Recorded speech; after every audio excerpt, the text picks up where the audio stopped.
बे समाव सोराङाव फैबावदों मोनसे गोदानै बर' सिख्लासाखौ लांग्रा पक्स' केसआनो होनदो गुबुनारि जाथि बोरै आरो नोंथांमोना मा लुबैयो बेनि सायावहाय आं भिडिअखौ फुल होनो थांगासिनो दं। बेनि सिगां नैबे भिडिअखौबो नायनानै लाग्रोजोब। मानगोनां जोंहा केबिनेट मन्थ्रि आसामनि बिथाङा मा फोरमायदों नायजोबबा बुजिगोन। बिनि उनावहाय सिख्लासा माइनर गथ' बर' बेखौ लांनाय बर' हिन्जावसाखौ आं खौरांखौ होनो थांगासिनो दं। केवल आरएनबी सिभिल हस्पिटालखौ बोखारनायनि बाथ्रा गैया। आरएनबी सिभिल हस्पिटाला आरएनबी सिभिल हस्पिटालै थागोन। नाथाय मेडिकेल कलेजखौबो जोङो फोथांनांगौ। दा भारत सरकारनि नेशनेल मेडिकेल काउन्सिलनि गाइडलाइन मथे 1:8 सासे डक्टरनि एगेन्स्टआव थारमाने 100 जन जों एडमिसन होयो। बे एडमिसन लानाय डक्टरफोरनि सासे डक्टरनि एगेन्स्टआव 8 जन पेसेन्ट नांगौ। थारमाने 800 पेसेन्ट नांगौ। किन्तु दा क'क्राझार मेडिकेल कलेजाव 250ल' पेसेन्ट जायो दैलि। आरो क'क्राझार सिभिल हस्पिटालाव 300 जन पेसेन्ट जायो। दा जों ज' मिलायबाबो 550 पेसेन्ट ओंखारो, 800 जन जाया। किन्तु 550 बा मोनसे कनसिडारेबल जायो। किन्तु दा बै मेडिकेल कलेजाव पेसेन्टआ बेबायदि जुदि फिसा हस्पिटालफ्रा खाथि खाला थायोबा मालाबाबो बारायनाय नङा। अब्ला मेडिकेल कलेजा इनटेक केपासिटिया दा जोंहा 100 स्टुडेन्ट एडमिसन लानो हायो। किन्तु नेक्स्ट इयाराव जुदि जोङो पेसेन्ट नाम्बारखौ बारायनो हायाबा 50आव थांगोन। दा 50आव थाङोबा लासैनो आरो 50आबो जुदि खमायलांनानै थांनांगौ जायोबा मेडिकेल कलेजनि रेजिस्ट्रेसनाबो मोनसे इसु जायो। दा जोंनोथ' मेडिकेल कलेजसो नांगौ नङा होमबा? सोर बुंगोन जे मेडिकेल कलेजखौ जोंनो नाङा? मेडिकेल कलेजखौ नांगौब्ला मेडिकेल कलेजखौ फोथांनानै लाखिनांगौआ बयनिबो रेसपन्सिबिलिटि। बाहाय राजनिति जानो नाङा। जे आन्दलन जादों मोनसे राजनिति दलनिफ्राय खालामबाय थादों। खालामनो नाङा, खारन नलबारियावबो जादोंमोन। किन्तु राजनैतिक दलफ्रा बाहाय कंग्रेस दं, बिजेपि दं, गासिबो बुजियाव मेडिकेल कलेजखौ जोंनो नांगौ। बिनि सार्तआव सिभिल हस्पिटालनि माखासे सार्तखौ एसे गारनानै सिभिल हस्पिटालखौबो दोनबाय। किन्तु बुजिनि गेजेराव मोननैखौबो सालायगासिनो दं। दा जोंबो बेबायदिनो खालामलांनांगोन। खारन बेयो मेडिकेल कलेजा जुदि जों सालायनो हायै जायोबा जोंनिनो बिराद गिदिर लस, लाजिनांथाव बाथ्रा जागोन। आरो क'क्राझार आरएनबी सिभिल हस्पिटालनि प्रति जोंहा गोसोआव जे सेन्टिमेन्ट गैया बे नङा। जोंहा सेन्टिमेन्ट दं। रुपनाथ ब्रह्मनि नामखौ जों खोमोरनो हाया। दिनै जिखिनि दङ बेनि अनगायैबो दस्रा माखासे सेक्सनफोर लाबोनानै जों डेभेलप खालामनो हायो। दा बेखौ गासिबो शिफ्टिं खालामनो एबा बोखारनानै लांजोबनायनि खुनु परिकल्पना गैया। किन्तु माखासे डिपार्टमेन्टआ हजोंहाय थाहैनांगोन। दा जेरैहाय बाहाय अपिडि थागोन, इमारजेन्सि सार्भिस थागोन, गायनियाबो प्रिलिमिनारि स्टेजआ थाजोबगोन। किन्तु क्रिटिकेल ट्रिटमेन्टनि प्रयजन जायोबा बा क्रिटिकेल टेस्ट खालामनांगौ जायोबा बे रेफार खालामजोबनांगौ क'क्राझार मेडिकेल कलेजाव। बाहाय खालामनो हानाय नङा। बेबादि जोङो पेसेन्ट नाम्बारखौ बारायनांगौ।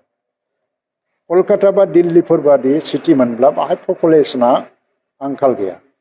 लाख पपुलेसन दं। हिसाबै मोननै मोनथाम मेडिकेल कलेजाबो सोलिनो हायो। किन्तु क'क्राझार बादियाव जेराव माखासे हाजारल' पपुलेसन दङ, थ' रानबाबो थोआ।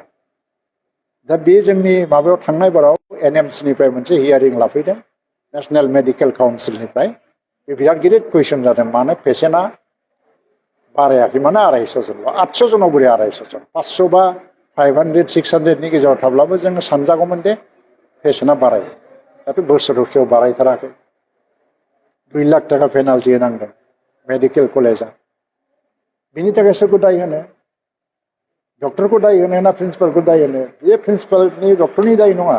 पेसेन्टआ जे थाङाखै बिनि थाखाय दायआ सोर? खारन जों मेडिकेल कलेजखौ गोसो होआखै।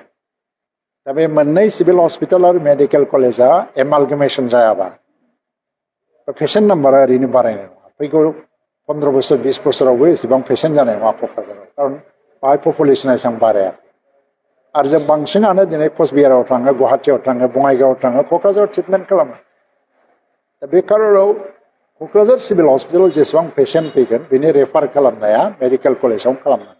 हिसाबै दिनै जि राजनिति खालामदों, आं सोंनो लुबैदों मा मेडिकेल कलेजखौ नांगौबा नांगौना नाङा? जुदि बिसोर जुदि नाङा होननो सानोबा बुंनांगौ जेबो गैया, बिसोरनि खोथा। किन्तु नांगौ सानोबा बावहाय पेसेन्ट नाम्बारखौ बोरै बारायगोन? आरो बाहाय मोनसे आन्डारस्टेन्डिंनि गोनांथि जागोन जों बेखौसो मावनो थांगासिनो दं आरो थांलाय फैलाय लामा गारि घरानि जे बेबस्था बिटिसि सरकारनिफ्राय बोसोरसेनि गेजेराव बेखौ फोजोबजोबगोन आरो दा लेबरेटरि टेकनिशियान गैया बाहेरानिफ्राय जों मोना दा बेखौ बिटिसिआ गावसोरनो इनिसिएटिभ लानानै ट्रेनिंबो होगासिनो दङ आइसिइउनि माने टेकनिशियान गैया बेखौ जों अल आसाम नागिरबा मोननाय नङा जेरावखि हायार लानो नागिरा खिन्थु जोंनो ट्रेन आप खालामनानै दिहुननांगौ जायो थ' बिनि थाखाय जोंनो एसे सम नांगौ थ' कमप्लिट 5 बोसोरसोनि गेजेराव मेडिकेल कलेजा गावनो गाव वेल इक्विप जागोन खिन्थु बावहाय राजनिति जानो नाङा आं बेखौल' खावलायो जों बुजाबुजिनि गेजेरजों मेडिकेल कलेजखौ जोङो गोख्रों खालामनांगौ आरो आरएनबि सिभिल हस्पिटालखौबो मोनसे लेभेलाव जोङो लाखिनानै नैबे भिडिअआ जाहैबाय मोनानि बा दानि दा जाय नायदों बा उनाव जायफोर नायगोन जे समाव नुदों थ' मोनाबिलिनि जोबथा भिडिअ हिसाबै बहाय नैबे स्पेसियेल पक्स'निफ्राय फैदों बे जाथाया ओरैबायदि जादोंमोन रिपर्टआ आंनावबो सफैबाय डिस्ट्रिक्ट सेसन एन्ड जाजनिफ्राय आरो जाथाय जाजानाय आगैनि न'खरनिया नायदोंबाबो मोनसे समाव केस थिसननाय जादोंमोन बेयो जोंहा आं सोरनि सायाव बेखौ बुंथ'ला दै बे मोखाङाव फैखागोन मानो होनोब्ला जेब्ला डाइरेक्ट साजाखौ फोसावजायो अब्ला थारैनो जोंनि पर्टेलावबो फैनो हागौ बेयो इस्लाम होनबाथ' इस्लामा सोरनि टाइटेल बे सासे सुबुं टाइटेला इस्लाम दै नामखौ बुंला बे लानानै थांदोंमोन बे गथ'साखौ 2022 मायथाइयावनो आंनाव लिगेल डकुमेन्टसा सफैबाय नै देखायजोबला आं कर्टनि प्रसेस दं नालाय अब्लाबो नोंसिनि खौरांखौ होनो 2022 मायथाइयाव सासे उन्दै हिनजावसा माइनर बर' गथ'खौ लानानै थांदोंमोन ओमफ्राय बहाय दा गथ'आ प्रुफजों एभिडेन्सजों गासैखौबो मोजाङै होजोबोब्ला सोलिगासिनो दङ उइटनेसखौबो लेंहरनाय जाखाबाय CWCआबो आखाइ लाखादोंमोन बेखौ थ' बेबायदि खौराङा सफैदों दा न'खरनि आरो गथ'आ मोजाङै नंमारगौबा थारैनो प्रुफखौ होयोब्ला जाय दायनिगिरि बे थारैनो खाजागोन बर' गथ'खौ खालामनाय बा लांनाय गुबुनारि जाथिया थ' बेफोरनि सायाव नोंथांमोना मा बिजिरनायखौ लुबैयो आं बेखौसो सोंनो लुगैदों दिनैनि दिनाव बर'जों बर'थ' जों गोबां दाय खोनायो नाथाय सिगांनिफ्रायनो जाफ्लायबोबाय थानाय नैबे पक्स' आयेननि थ्रुयैहाय नैबे उइटनेसनि डेट हरदों उइटनेसा थांनांगौ दा उइटनेसा बाव थाबैनो थांगोन बे आंनि जोबोद क्लस सासे आदा बे उइटनेसा थांगोन आरो साखियाबो प्रुफआबो दंजोबखायो आं सानो बे खाजागोन आरो गनाय नङा आरो बिनि सायाव बर' उन्दै हिनजावसाखौ गुबुनारिया बिदि गाज्रि नोजोरजों लांखारनानै